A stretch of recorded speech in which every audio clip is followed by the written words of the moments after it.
Night Health continues. I'm Mark Alyn, along with the insane Daryl Wayne. We're going to do something a little bit special right now. We have country music star and actor, and I don't know what, and mom-to-be. I mean, like, you know, if I were with Jana right now, I'd be boiling water. Jana Kramer, welcome to Late Night Health. Hi, how are you? I am fine.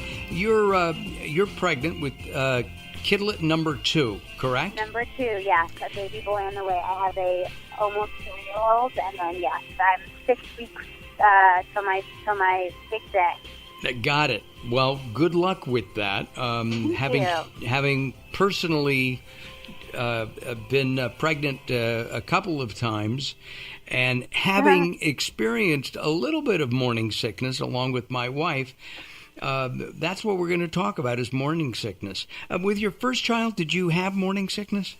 I did, but it wasn't as bad as the pregnancy. I mean, I really, truly, I couldn't even leave the bed. Nothing. I couldn't keep anything down. It was awful. And, you know, I did all the things that they tell you to do, try and change your diet, your lifestyle. There's so many different wives' tales about ginger or smelling lemons, and just nothing was working for me. So that's when I went to my doctor, Dr. Goldberg, who's my Ob-Gyn, and I was just like, I've tried everything, and I'm miserable, and I can't function, and I need to be a mom to my toddler who's running around. And you know, I've always just been so scared taking things, especially because I'm pregnant. But, you know, he told me about an FDA-approved medicine called Jana. So, you know, I take a pill at night, and it's like getting your life back? Yeah, I mean, it truly helped me so much. And, you know, you have to talk to a doctor about taking the second pill in the morning. But for me, I just, you know, I took it twice a day. I took it one in the morning and then one at night, but you know, that's only if your symptoms are pretty severe, and mine were pretty bad. So it's just, it was great. I mean, I was able to function. I was able to be a mom again. I was able to do the things I wanted to do, and I truly felt better. And I was able to enjoy my pregnancy because at the end of the day, I love being pregnant. I love how a woman's body works and what we're capable of, and it's absolutely magic. Can you tell us some of the symptoms? I mean, I remember nausea and things like that. Yeah, I mean, it was. I couldn't keep anything down. Truly, I mean, nothing. Wow. At all. And then smells. I mean, everything. Just I mean, it really affected me. So that's why I was so happy when I started taking Jana, because again, I was able to have food, and obviously, I need to eat healthy for my babes and myself, and you know, again, obviously you have to consult with your doctor and try things before getting on medicine, but you know, I tried it all, and that's what worked for me. And I was so happy to be a part of Duchenne USA. So just to be able to tell people too, because I feel like a lot of women don't feel like they have any options. Yeah, exactly. I'm curious though. Did your husband, Mike Cousin, did he experience any morning sickness in I don't know, in solidarity? You know, he had like phantom. He'd be like, my stomach hurts. And I'm like, he's like, I'm having like pregnancy sympathy, and I'm like, I'm gonna smack you. Like, stop. You do not know what this feels like. But I feel like, you know, they say that guys do have, they do get morning sickness sympathy. Got it. Well, did he gain weight? Because I gained weight with my kids. You know what? The first pregnancy, my husband did gain weight because I was eating. All I wanted was potatoes, warm things like warm pasta, warm potatoes, warm comfort carbs. And with this pregnancy, all I want is either a cold salad or cold fruit.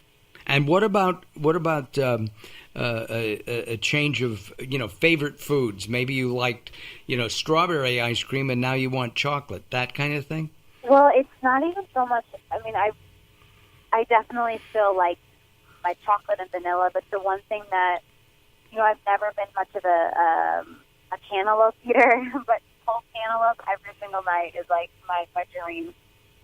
A whole cantaloupe? No, a cold. Oh, a cold cantaloupe. I thought you said a whole one. No, I mean, I probably would eat it. But Got it. Well, I have one in my refrigerator. You're welcome to it. With you said something that's interesting, that you like being pregnant. I do. Do you really? So you're already planning number 3? Oh, no, we're done. Oh, okay. All right. Just, we're all done. Got it. I do like, I don't know, I just think, again, I think it's really great what women can do and what we can grow, and I love feeling his kicks. It's just, it's like you said, it's magical. I've got to ask about country music just briefly here, because you're not from the South. You're a Yankee. I mean, I'm from the Midwest. I grew up listening to country music. I feel like country music is everywhere. You don't have to be from Nashville or the South to sing country music. And, there's a lot of successful people. Keith Urban, he's from Australia. Some of the best country singers are from California. I mean, you really, truly don't have to be from the South to sing country, and that's what I love about it, because everyone can relate to country music because it tells a great story. And last but not least, I watched Dancing with the Stars with my wife, and I've always wanted to be Fred Astaire. You're probably too young to know who he was. No, I know who that is. But I wanted to say that you were terrific on that show. You're welcome. That's a little conversation with Jana Kramer as she's talking about morning sickness. We're going to switch now and do a little bit more of I guess, medical look at this miracle drug, Bongesta, with Dr. J. Goldberg. So if you hand him the phone, I absolutely will. I really appreciate the time here. Yeah, me too. Thanks. And Hello, we're going to... Hi, Goldberg. Jay Goldberg. Not necessarily on the Goldberg, the TV show, right? Not on the Goldberg TV show. No. It should only happen to you. You're an OB-GYN. You practice in Beverly Hills, California, so you see a lot of high, a variety of women in that area of Los Angeles and Beverly Hills. Is morning sickness very common? Out of every, what's the percentage of women who get morning sickness? Well, I think it's interesting that morning sickness was a term someone placed on it, and it kind of stuck. But nausea and vomiting of pregnancy is probably more of the medical term, and that exists in almost every pregnant woman at some point. Now, it extends beyond 10 to 12 weeks in about probably 20% of women, and then beyond 16 weeks in about 5% of women. But, the majority of women in the first trimester, or some people call it the secret trimester because you're not telling people, those people do experience a lot of nausea and vomiting throughout the day, not just in the morning. Wow. And, I mean, it's caused by, this influx of hormones? Is that what? Correct. There's a lot of changes that go on in pregnancy, and the hormonal changes do contribute to a change in some aspects of the gastrointestinal tract that results in a lot of nausea. The way many people women have fought morning sickness, ginger, which Jana just mentioned. There's some other non-prescription things that women should probably try before they go to a prescription drug like Bongesta? Absolutely. So typically a woman will come into the office for her first obstetrical visit somewhere in the 8 to 10 week range. And, at that point you can see in their eyes that they're not feeling so great. They may not be vomiting, but nausea alone can be pretty debilitating. So, the first thing we talk about, and I'm sure most other obstetricians are similar to me, that they have a little speech that they give you about the diet and lifestyle changes. So you touched on ginger, and we talk about sometimes taking citrus, like a lemon or a lime, and massaging your hand, and the aroma tends to make you feel better. There are good smells, like spearmint, peppermint. There's bad smells, so you want to avoid the noxious odors, like colognes and perfumes and some more potent things. Some food odors are sometimes debilitating. And then you can go a little bit more eastern and do some acupressure. There's been studies on acupressure, like the wristbands that people wear for seasickness. Acupuncture hasn't been scientifically really proven to help, but a lot of people do notice benefits from things like that as well. And there are a lot of acupuncturists, of course, in Beverly Hills, California. Absolutely. Right? Yes. And then there's Bongesta. What about the biggest thing to me would be side effects. Well, side effects are definitely something that you want to take into consideration. Bongesta, the good thing about Bongesta is that, the FDA kind of vetted it, and the FDA approved it for use in nausea and vomiting of pregnancy, and it's the only medication right now that's available for nausea and vomiting of pregnancy.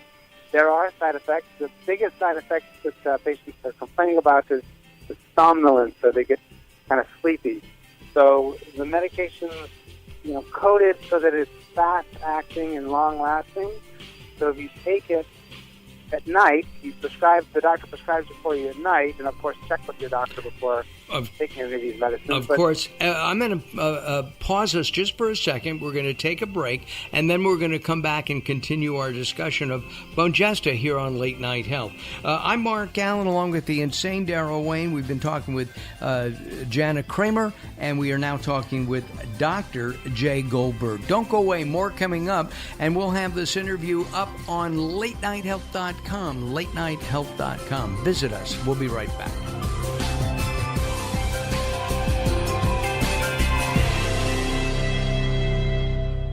Welcome to Guide to the Soul. This is Robert Clancy. Pause momentarily each day to reflect upon all of the good things you're blessed with within your life. This rest stop is a break away from anything negative you need to shed from your life. Allow this gratitude break to lead you to happiness. Blessings don't grow on trees. They blossom in your heart every time you give thanks for all of the beauty in your life. Just imagine now how beautifully bountiful that tree of life is. You can work hard to count your dollars, or you can count your blessings that you even have work. But in the end, know it is your true blessings that count upon you. For more inspiration from Robert Clancy, visit GuideToTheSoul.com or go to the Moments with Robert page on LateNightHealth.com.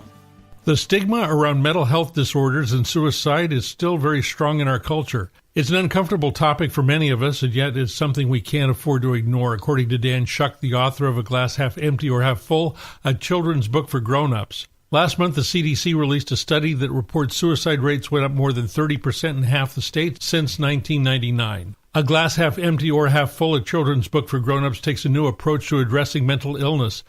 The book playfully explores pessimism versus optimism to find balance, manage stress, and enjoy life. The book uses humor to provide an opportunity to determine the fullness of our own glass and how to apply it to our daily lives. Donations from the proceeds of the book will be made to a Glass Half Question fundraising campaign for the Brain and Behavior Research Foundation. A Glass Half Empty or Half Full, a children's book for grown-ups, is available from Amazon.com, Kindle, and Barnes & Noble. For more information, visit www.glasshalfquestion.com.